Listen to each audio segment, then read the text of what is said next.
This is the Lone Crater YouTube. We hope this video helps. You start by matching your composition settings to the final delivery format so overlays behave predictably. Import your PNGs or alpha channel video and organize them into bins. This prevents accidental edits.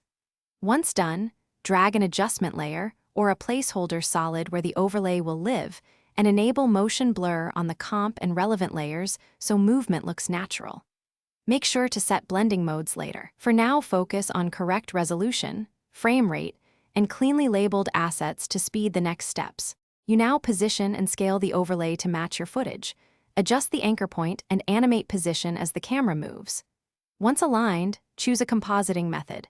Track matte for shape-based reveals, set matte for alpha transfer, or blending modes like screen/add for highlights. Then fine-tune match by applying curves, levels, or hue/saturation so the overlay integrates with scene lighting. If edges look hard, add a 1/3 pixel feather and slightly reduce opacity. These small refinements sell realism.